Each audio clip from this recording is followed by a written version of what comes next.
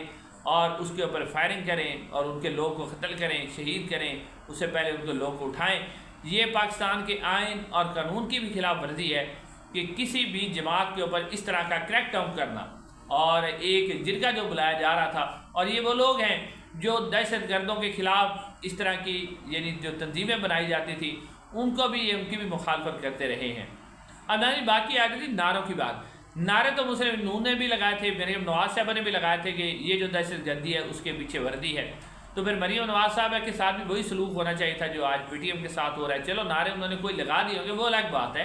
لیکن آپ ایسا کر نہیں سکتے۔ اب ناظرین مزے کی بات یہ ہے کہ جو آئی جی کے پی کے ہے وہ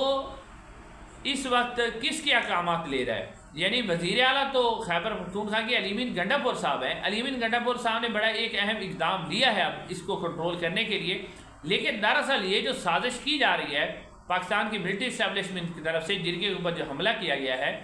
یہ کیا گیا ہے کہ پاکستان تحریک انصاف کی مقبولیت کو ختم کیا جائے۔ جو پشتون ہیں، جو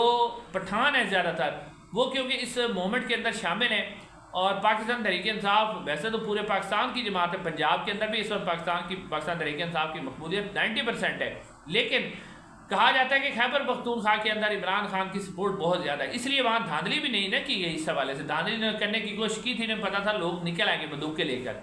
تو اب یہ کوشش کر رہے ہیں کہ کسی طریقے سے وہ جو پختون اور عمران خان ہے نا، پی ٹی آئی ہے، ان کے درمیان نفرت پیدا کی جائے اور کہا جائے کہ دیکھیں جی پی ٹی آئی کی حکومت آپ کے خلاف کس طرح کی کارروائیاں کروا رہی ہے، آپ کے جرگے کے اوپر آئی جی اٹیک کر رہا ہے۔ حالانکہ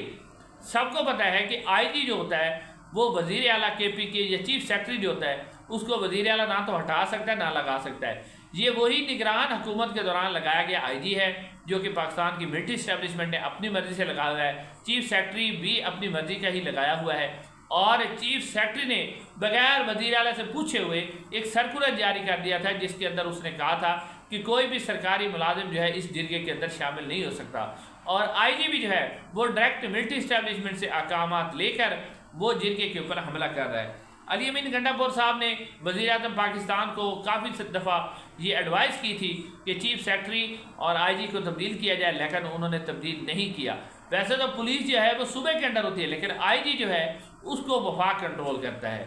تو لیکن اب علی امین گنڈاپور صاحب نے اس کو ٹیکل کرنے کے لیے کچھ اقدامات لیے ہیں، جس میں انہوں نے جو پولیس ایکٹ 2017 تھا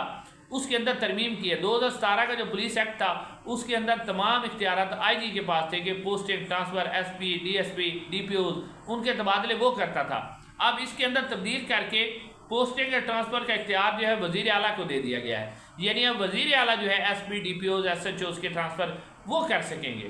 تو اب اس کے اندر کچھ تبدیلی تو کی گئی ہے کہ آئی جی کے اختیارات کم کیے گئے، کیونکہ آئی جی ڈائریکٹ جو ہے وہ ملٹری اسٹیبلشمنٹ سے احکامات لے کر حملے کر رہا ہے۔ جو پختون جیسے پی ٹی ایم کے اور حملہ کیا گیا اور ان کی جرگوں کو ناکام بنایا گیا، میدان کے اندر حملہ کیا گیا اور 3 لوگ بھی اس کے اندر شہید ہوئے۔ اب لیکن اس کے علاوہ بھی جو سلمان اکرم راجہ صاحب ہیں جو کہ سیکرٹری جنرل ہیں، انہوں نے بھی اس کی شدید مذمت کی ہے، اور انہوں نے پی ٹی ایم سے یہ کہا ہے کہ جو آپ پر پابندی لگی ہے آپ اس کو چیلنج کریں عدالت کے اندر، تو میں آپ کا مقدمہ لڑوں گا۔ اس کے علاوہ عمر ایوب صاحب نے اس کے اوپر بڑی شدید تنقید کی ہے، انہوں نے کہا ہے کہ آپ پاکستان کو اس طرح جو صورتحال آپ لوگ پیدا کر رہے ہیں ملٹری اسٹیبلشمنٹ کو، انہوں نے کہا ہے کہ اس سے نہ صرف پاکستان کے حالات خراب ہوں گے بلکہ آپ پاکستان کے اندر ایک اور خیبر پختونخوا بالخصوص بلوچستان کے اندر بڑی خطرناک صورتحال ڈیولپ کر رہے ہیں۔ تو ناظرین آپ یہاں سے اندازہ کریں کہ کے پی کے کی حکومت جو کہ وزیر اعلیٰ کے پاس ہے، علی امین گنڈاپور صاحب ان کے وزیر اعلیٰ ہیں، لیکن ان کی حکومت کے باوجود چیف سیکرٹری ایک سرکولر جاری کر رہا ہے جس میں وہ کہہ رہا ہے کہ سرکاری ملازمین شامل نہیں ہوں گے، آئی جی جو ہے وہ پتہ نہیں کہاں سے احکامات دے کر حملہ کر رہا ہے۔ پھر وہ جو علی امین گنڈاپور صاحب کہہ رہے تھے اس دن کہ ڈی پی او کہہ رہا تھا کہ جی میرے بھی بال بچے ہیں ان کا خیال کریں، پھر وہ ایک جو ایم پی اے تھے کے پی کے اسمبلی کے اندر انہوں نے بھی کہا تھا کہ ہمارے ہی ممبران قومی اسمبلی کے خلاف جو ہے وہ نظر بندی کے آرڈر، ایم پی او کے آرڈر ہمارے ڈی سی صاحب نکال رہے ہیں، ڈی سی خیبر ہو گئے یا جو بھی تھا وہ نکال رہے ہیں۔ تو یہاں سے آپ اندازہ کریں کہ جس طرح مریم نواز صاحبہ کی حکومت کے پاس کوئی اختیار نہیں ہے، ڈائریکٹ صرف یہ جو سیاسی حکومتیں ہوتی ہیں نا، یہ پہلے ہم سمجھتے تھے کہ واقعی ان کی کوئی مداخلے، لیکن اب تو واضح طور پر پتہ چل گیا یہ تو صرف مورے ہیں۔ مراد علی شاہ بھی اپنی مرضی سے حکومت نہیں چلا رہے، بلوچستان بھی نہیں چلا رہے، کے پی بھی نہیں، اس طرح مریم نواز صاحبہ وفاق ہو گیا وہاں بھی کوئی نہیں چلا رہا۔ تو یہ صورتحال اس وقت ڈیولپ ہو چکی ہے کہ آپ دیکھیں کہ ایک سٹنگ وزیر اعلیٰ آئی جی اس کی نہیں مان رہا، بلکہ وہ ڈائریکٹ کہاں سے احکامات لے کر اور کس طرح پی ٹی ایم کے اوپر اس نے حملہ کیا۔ ناظرین آخر میں آپ کے سامنے یہ خبر رکھنی ہے کہ یہ جو آئینی ترمیم کرنے جا رہے ہیں، اب اس کو چیلنج کیا ہے پاکستان کے سینئر ترین وکلا نے تمام ہائی کورٹس کے اندر، اسلام آباد ہائی کورٹ کے اندر، پشاور ہائی کورٹ کے اندر اور لاہور ہائی کورٹ کے اندر، بلوچستان ہائی کورٹ کے اندر اور سندھ ہائی کورٹ کے اندر۔ اور اس میں وکلا نے مصطفیٰ نواز کھوکھر صاحب کا میں ایک ویڈیو دیکھ رہا تھا جس میں وہ کہہ رہے تھے کہ تمام وکلا نے ایک ہی قسم کی درخواست دائر کی ہے کہ جب 18ویں ترمیم ہوئی تھی تو اس ترمیم کے لیے پبلک ڈیبیٹ کروائی گئی تھی، پورے پاکستان کے اندر ڈیبیٹ ہوئی تھی اور اس کے بعد جا کے ترمیم ہوئی تھی، لیکن یہاں پر جو ترمیم کی جا رہی ہے پورے ججز کو کنٹرول کرنے کے لیے اور یعنی کہ پاکستان کی ملٹری اسٹیبلشمنٹ کا غیر قانونی قبضہ ہے اس کو قانونی بنانے کے لیے جو ترمیم کی جا رہی ہے، لیگل اس کو کور دینے کے لیے، اس کا کسی کو پتہ ہی نہیں ہے کہ ترمیم کیا ہے، لہذا انہوں نے تمام ہائی کورٹ سے یہ اپیل کی ہے کہ اس ترمیم کو 8 ہفتے کے لیے اس کے اوپر سٹے دیا جائے اور حکم دیا جائے کہ اس ترمیم کو پبلک کیا جائے تاکہ پبلکلی طور پر اس کے اوپر ڈیبیٹ ہو سکے اور اس کے بعد یعنی ترمیم ہو سکے۔ اب دیکھتے ہیں کہ ہائی کورٹ کی طرف سے اس کے اوپر کیا ریمارکس آتے ہیں، خاص طور پر اسلام آباد کے جو چیف جسٹس عامر فاروق صاحب ہیں وہ اس کے اوپر کیا ریمارکس دیتے ہیں، کیا کل یہ سماعت کے لیے مقرر ہے، تو دیکھتے ہیں اس کے اوپر کیا ہوتا ہے۔ اور جو پی ٹی آئی ہے اس نے بھی یہ اعلان کیا ہوا ہے کہ اگر احتجاج یہ 17-18 کے بعد اگر یہ دوبارہ ترمیم کی کوشش کرتے ہیں تو ہم احتجاج کی کال دیں گے۔ انشاءاللہ اگلی ویڈیو ملاقات ہوگی۔ السلام علیکم۔